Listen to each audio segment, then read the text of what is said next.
In every small town, there are people who seem beyond reproach. The father who never misses Sunday service. The neighbor who waves a smile. His front yard neatly trimmed. His life seemingly perfect. But sometimes appearances are a mask, a disguise so convincing that even those closest to truth, wives, children, friends, fail to see the darkness festering underneath. This is the story of a man whose double life shocked an entire community. A father, a husband, a respected churchgoer who harbored violent impulses that no one believed possible. When the truth finally came out, it was not just a crime, it was a massacre. Tonight, we uncover the chilling descent of the church-going father who became a mass murderer. On the surface, Michael Lawson was the kind of man people admired. He was in his early 40s, a father of three, with a steady job as an accountant for a local firm in Brookville, Ohio, a town where life moved slowly, and neighbors knew one another by name. Michael had grown up in the area. He came from a deeply religious family. His parents were church pillars, known for organizing food drives and Sunday school. And Michael followed in their footsteps. Every Sunday morning, he was there, press shirt, Bible in hand, his children lined up neatly in the pew beside him. To his congregation, Michael represented stability. To his co-workers, he was quiet, reliable, never raising his voice. To his family, at least in public, he was a provider. But behind closed doors, things were different. His wife, Laura, confided to her sister about Michael's temper. It wasn't the shouting that scared her. It was his silence. The way he could sit at the dinner table, eyes fixed on nothing, jaw clenched for long stretches of time. The way he could hold a grudge for weeks over the smallest slight.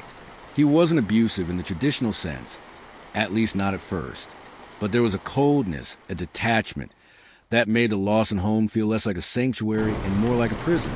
And beneath the surface, Michael was struggling with something far darker. As the years went on, Michael's dual life began to crack. Co-workers noticed he sometimes disappeared during lunch breaks, returning with red eyes, as if he'd been crying or furious. At home, Laura's sister recalled whispered phone calls late at night. Something isn't right with him. He scares me sometimes. It's like he's two different people. But the Lawson children, ages 15, 12, and 9, still saw him as dad. He helped with homework. He showed up at soccer games. He led bedtime prayers. What no one realized was that Michael had been harboring violent fantasies for years. He kept a private journal hidden in the attic, filled with disturbing entries about his family, passages about feeling trapped, cornered, unappreciated, dark reflections on purification, and starting over. By 2018, Laura was seriously considering divorce. She had confided in a friend that she didn't feel safe anymore. But in their religious community, divorce was stigmatized. She wanted to believe Michael could change. Then something shifted.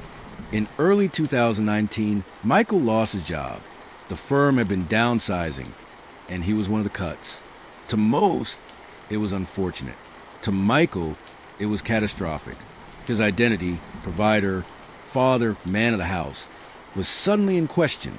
His pride crumbled and his anger festered. Neighbors remembered the change. He stopped mowing his lawn, stopped attending church. His once bright and engaged children began to appear withdrawn at school. And then one spring night, the facade collapsed completely. It was the night of April 14th, 2019. At 10:37 p.m., a frantic 911 call came from a neighbor. They reported hearing what sounded like gunshots and screaming from the Lawson home. Police rushed to the scene. When officers entered the modest two-story house on Maple Drive, they found carnage. Laura, the mother, lay in the living room, shot twice in the chest. In the kitchen, the youngest child, only 9 years old, had been killed at close range. Upstairs in their bedrooms, the two older children were discovered. One had tried to barricade the door, but it wasn't enough. Michael Lawson was found in the master bedroom, still alive, sitting on the bed with the gun in his lap. He had not turned it on himself. Instead, he surrendered, almost calmly, when officers commanded him to drop the weapon. The scene was described by first responders as one of the most harrowing they had ever witnessed. A respected father, a man of God, had annihilated his entire family in one night. But the question lingered. Why? In the weeks that followed, detectives pieced together Michael's descent. His journals were uncovered. Dozens of entries, some written just days before the killings. In them, Michael wrote about feeling emasculated by losing his job, about resenting his wife's independence, about feeling his children no longer respected him. He referred to his family not as loved ones, but as obstacles. Obstacles standing in the way of his peace. One entry read, "If I cannot be the father and husband they deserve, then I will end it. For them, for me, for all of us." Psychologists call it a classic case of familicide, when a man, often under financial or social stress, convinces himself that killing his family is an act of mercy or a twisted solution to shame. But there was no mercy in what Michael did, only devastation. The trial began in late 2020. Michael Lawson pleaded not guilty by reason of insanity. His defense claimed he suffered from undiagnosed paranoid delusions, worsened by unemployment and depression.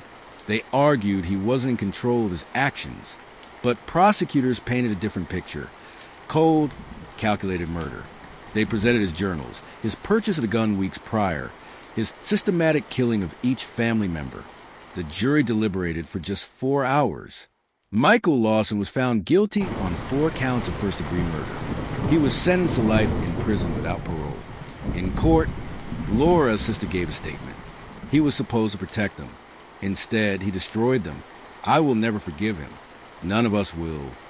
Brookville, Ohio, was never the same. The Lawson house stood empty for years before being demolished. The church community, once so proud of their model family, was left reeling, questioning how such darkness could have hidden in plain sight. Michael's parents disowned him, stating they could not reconcile their faith with his actions. The tragedy sparked local conversations about mental health, domestic warning signs, and the hidden dangers of untreated rage. But for those closest to the victims, no awareness campaign could heal the wound. Behind every smiling photo, every polite handshake, every Sunday service, could there be secrets we'll never know? Michael Lawson's story is not just one of horror. It's a reminder that evil can grow quietly, behind closed doors, in homes that look just like ours. Could this tragedy have been prevented? If someone had intervened sooner, could Laura and her children still be alive? If the warning signs had been taken more seriously? And perhaps the most haunting question of all, how well do we really know the people closest to us? This was the church-going father who became a mass murderer. For more interesting stories like this, don't forget to like, share, and subscribe to the channel.